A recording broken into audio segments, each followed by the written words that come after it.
Well, thank you and welcome everyone. We're glad you're here. I love doing these things. This is only my second one, but each time I meet some new people to network with too. And as Pat said, no matter where you are, you can always learn something new. And so I'm glad to be here and learn something new and share information with you.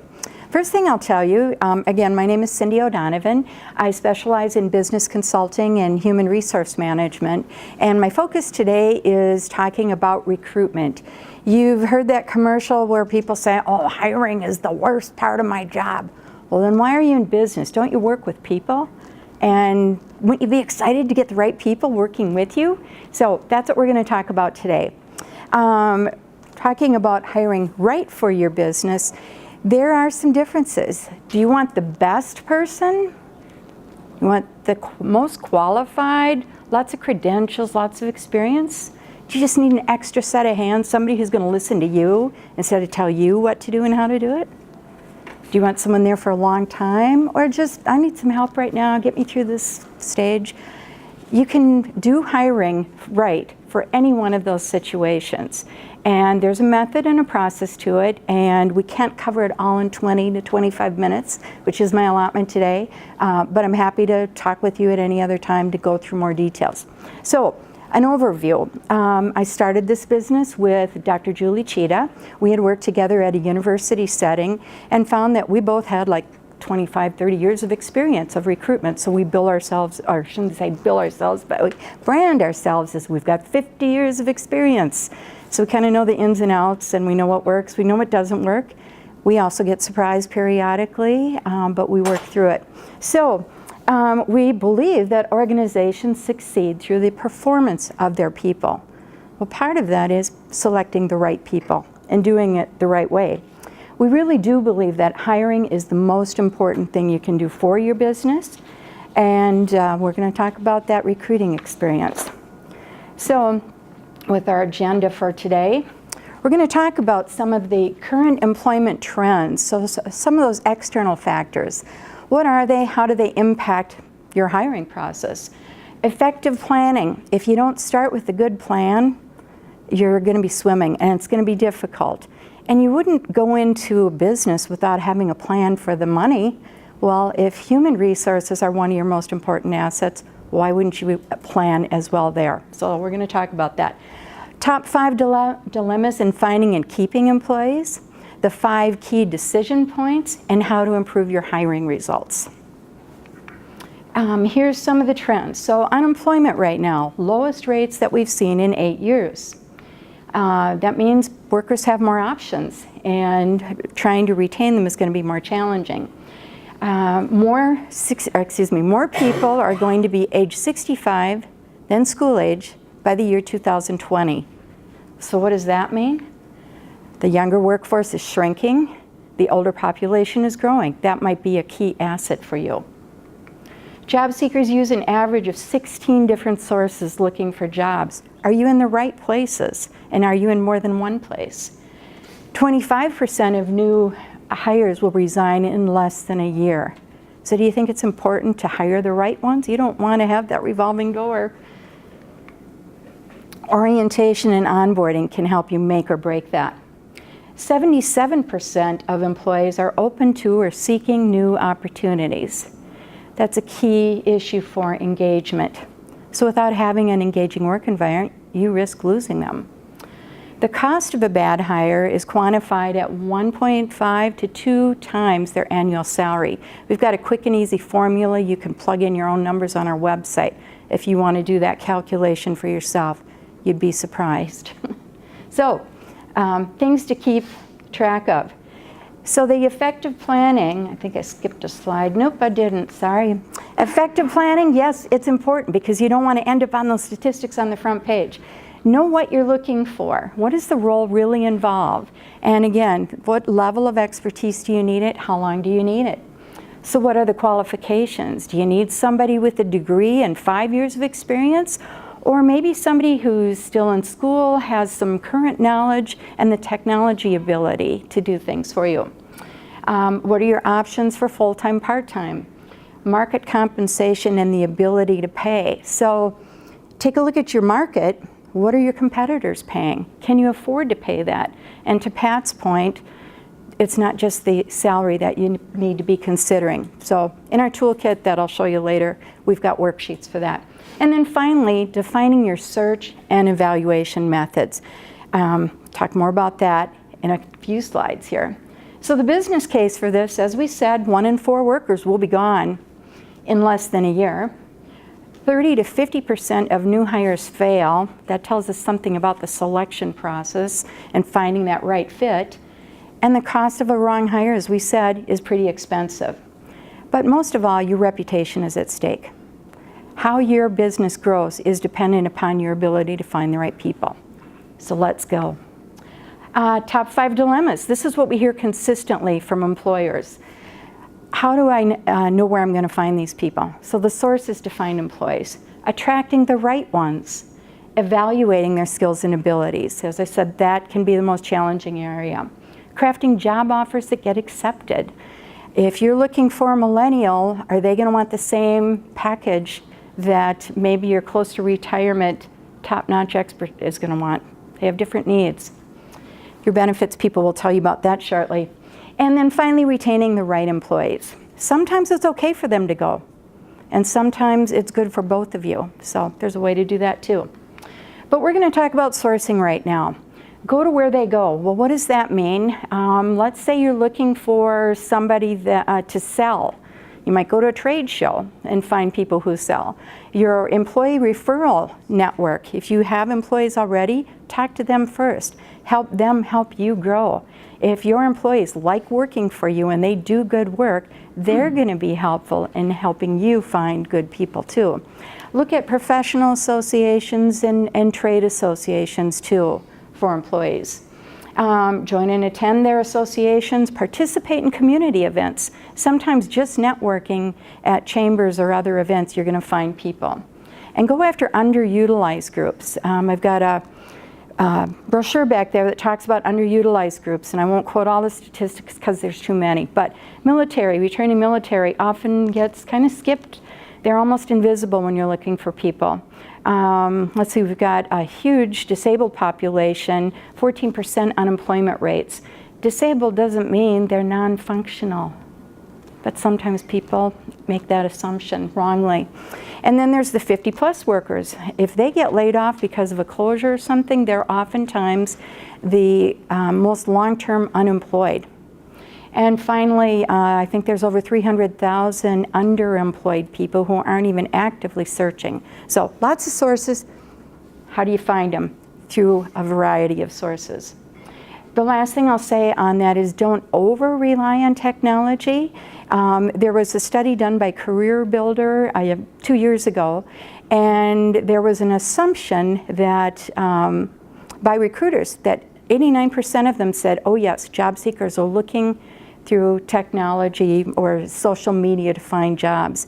In reality, the job seekers reported that only 18% were using that. That's interesting. So I've heard of people using Craigslist as one, and some people will find Craigslist to be a source. Not where we're finding our best candidates. But anyway, that's another session. So attracting. Think about, as you're positioning this and wanting to post this somewhere, whether it's on paper, online, why would highly talented people want to work there? What do you offer? What makes you different? What makes you an attractive employer? Could be things about your reputation, flexible scheduling or flexible options, growth, an environment that helps employees grow, and competitive benefits and compensation, certainly. Leadership. Leadership is one of the key reasons people leave employers. So you want to make sure that your leaders that represent you in your business are leading people the way you would like to see. Crafting job offers that get accepted. Once again, know the current market. There's a website I'll give you that is going to be a really big asset for you in just exploring and finding what's out there. It's called onetonline.org. Free website, onetonline.org. If you haven't used that yet, go there. You can look up many different job categories and find out what the average compensation is. You can also get tips about things that you might want to put in your job description or qualifications.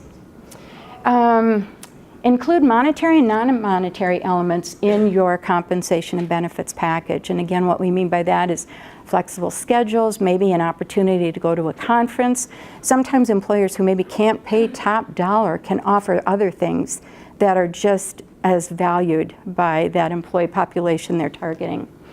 There has been in the past, and still exists today, a mindset that I'm going to lowball the offer, see if we can get them in. We want to get this person in really cheap, and then we got more money to spend on this, and that could be good. That can be very offensive to people. You might lose them. And in this competitive market, you might want to think through that strategy. Be timely with presenting an offer. Gosh, don't make them make weeks or a month. We've heard, one of the stories that I heard, somebody waited 6 months to get a job offer. And it wasn't, you're one of these illustrious jobs either. And yeah, that was very disappointing. Put all offers and conditions in writing. I think Becky is probably going to talk to you a little bit about that. So evaluating, like I said, it's the toughest part. So think of the iceberg. The process involves, you're going to meet somebody first and you're going to think, yeah, okay, presentable. All right, now we're going to talk, we're going to engage a little bit. Oh, I like that, yeah, okay, they can get along well with people. They're polite, they're respectful. There's a whole lot of other stuff going on below you probably don't know about yet. And even in your interview process, you're going to learn more, but depending upon how you do the interview, how you do the assessment, there's some things you may never know, and they can come back to haunt you. So here's top 10 hiring mistakes as reported by business owners. Letting personal biases and attitudes influence decisions. Biases and attitudes. Well, we all have assumptions. We're human. Our life experience helps us to think, to process. It could be right, it could be wrong, but we have them, and sometimes they surface in ways that maybe aren't beneficial. Making decisions too quickly. Got to get this job filled. I think I'm going to go with it. I'm going to give it a shot. Might work. Misinterpreting the data. So maybe thinking, okay, this is what they told me, and I just ran into this with could have been a good candidate, but he didn't do well in the interview, and the interviewer took that as a sign that, okay, I'm not going any further with this one. So misinterpreting that. Hunting for negative data. Sometimes people are looking to screen people out instead of in. Or conversely, overlooking patterns of behavior that come up. Maybe it's in a reference, maybe it's scuttlebutt that you hear. Talking too much. Oh gosh, have you ever been in an interview where somebody just talked, and you're kind of wondering, when am I ever going to get a chance to answer a question here? Sometimes it's just nervousness. They're talking, or they're so excited they're trying to sell you on the job, but if you're trying to hire the right fit, you got to let the other person do the talking.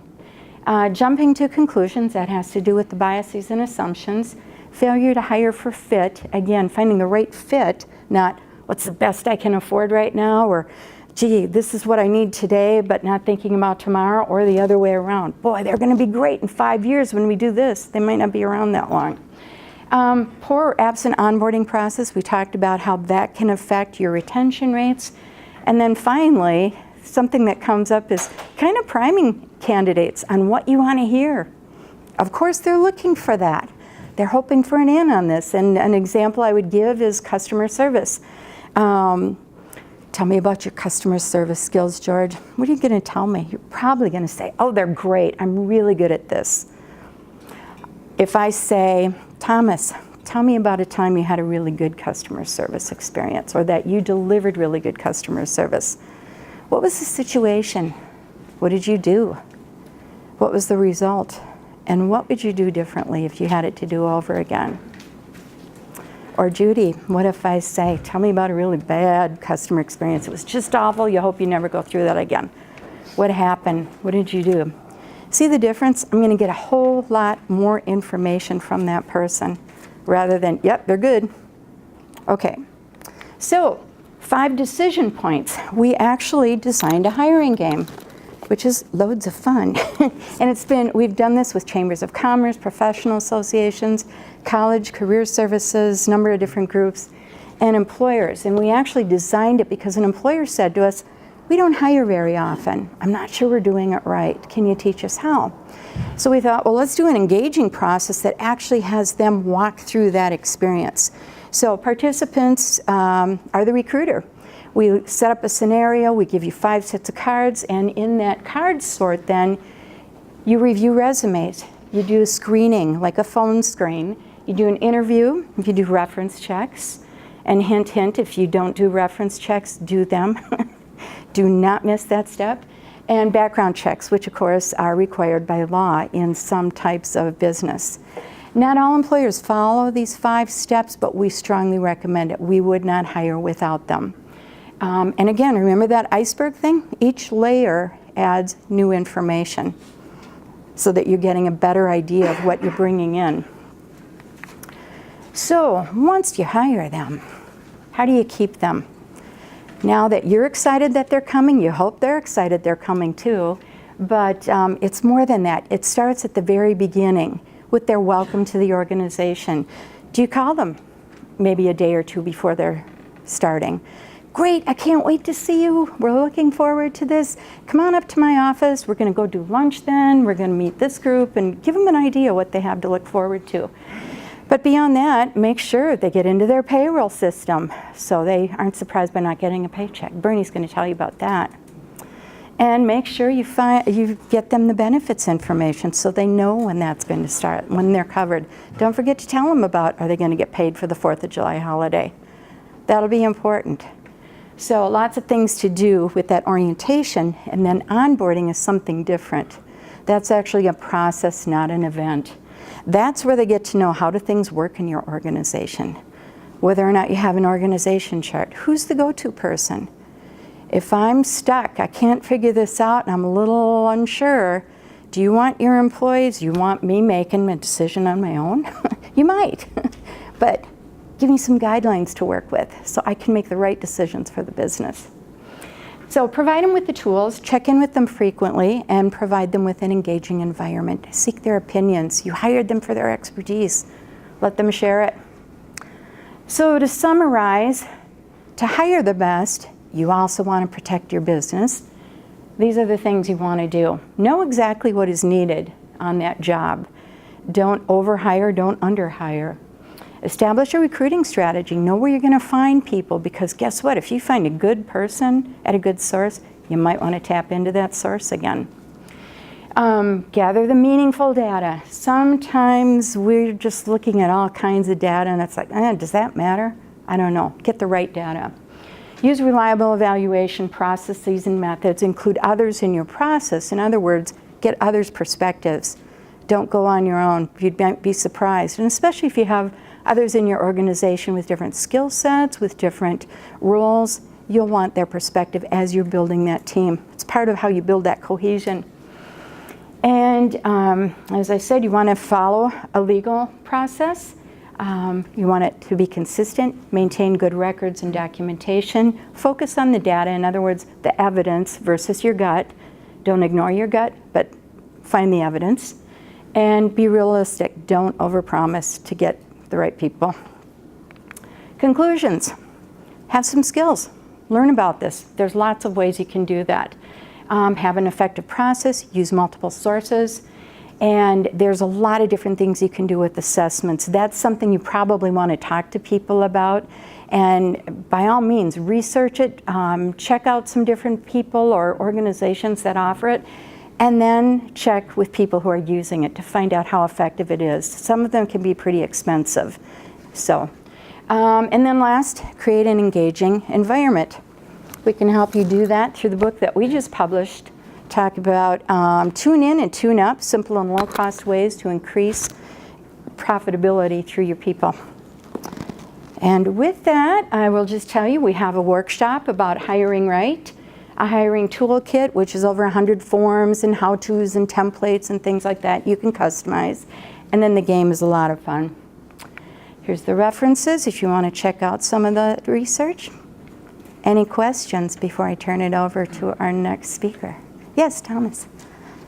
House companies in the Bay Area hire differently than in other places, particularly with some startups like Facebook, Google, and so on. Okay, so you're talking about searching for candidates, maybe? Is that what you're saying? I'd like to know how do they hire people differently than, let's say, what you do. Oh, okay. Well, I kind of... hire 1,000 people just like that. There's so many different methods that are used depending again upon, if you're trying to fill a whole bunch of jobs, depends on what kind of positions. For example, when I worked with employers when I was working at a college, and they would come and they say, we need to hire seasonal help.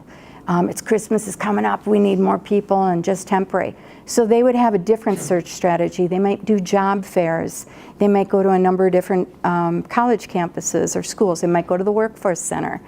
But if you're looking, I'm working with a client who's looking for a sales and marketing person, and they're doing a much different search because they want somebody who has knowledge of their industry and who has some seasoned experience. So they're looking at different avenues. They'll still all likely use this process of a resume and a screen and interview and everything, but how they approach it is going to be differently. How they move it through, maybe they're going to get help to do that. A lot of different ways to do it. But yeah, search on Google, look for recruiters, and that might be a way you can find them. Other questions? Thank you. Okay, thank you.